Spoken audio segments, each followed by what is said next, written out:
I'm just gonna go through the spices that I used in this recipe. So here we have 1 bowl of crayfish, and then next we have some seasoning salt. You'll need about 1 tablespoon of seasoning salt, and then you need 2 Maggi cubes and your palm soup base. So I'll be using the Ghana's original palm soup base for this recipe. If you don't have that, you can use palm kernel if you have palm kernel, but it's just easy to find palm soup base here from the tin.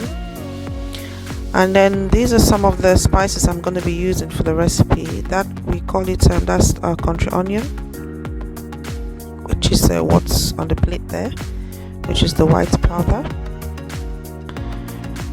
So what I just showed you is the country onion, which is the white powder. And then there is the black spice, which I don't have the whole one at home, but that's what we call Esese. And then we have our Pebe, which is there as well. So that's how Pebe looks like. So Pebe is the dark brown spice, and then we're going to be using some white pepper. White pepper is optional, you don't have to use it, but I just like to use some white pepper. And of course, if you don't have those spices, that's okay, you can go ahead and buy yourself some banga spices. It should work very well. But for this recipe, you will need the black spice, obviously, if you want to have the black palmnut soup. Okay, so, and then for the remaining remaining country onion, I just blended it. That's how I save my spices. I just put them in a plastic bag. It's a nice way to conceal them as well. Okay, so let's start cooking.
Thank you so much for watching. I hope you enjoyed the recipe, and I'll see you in my next video. Bye.